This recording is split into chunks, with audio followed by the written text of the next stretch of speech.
ఆదికాండము 1:1 బైబుల్ మానవ ఆలోచన యొక్క అనేక ప్రాథమిక లోపాలను ఎత్తి చూపించింది. వాటిని మనం చూడబోతున్నాం.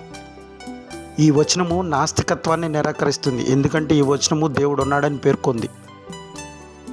ఇది పాంథెయిజంను తిరస్కరించింది. పాంథెయిజం అనగా దేవుడు ప్రధానంలో ఉన్నాడని మరియు ప్రతిదీ భగవంతుని యొక్క భాగమే అని ఆలోచన.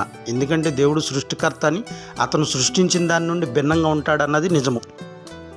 ఈ వచనము బహుదేవతారాధనను నిరాకరిస్తుంది, ఎందుకంటే ఇది సమస్తాన్ని సృష్టించిన ఒక దేవుడిని మాత్రమే చూపుతుంది.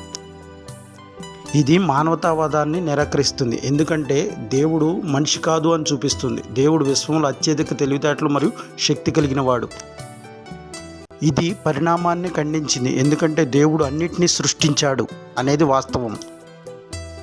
ఇది భౌతికవాదాన్ని నిరాకరించింది, ఎందుకంటే దేవుడు శాశ్వతుడని మరియు పదార్థము సృష్టించబడినప్పుడు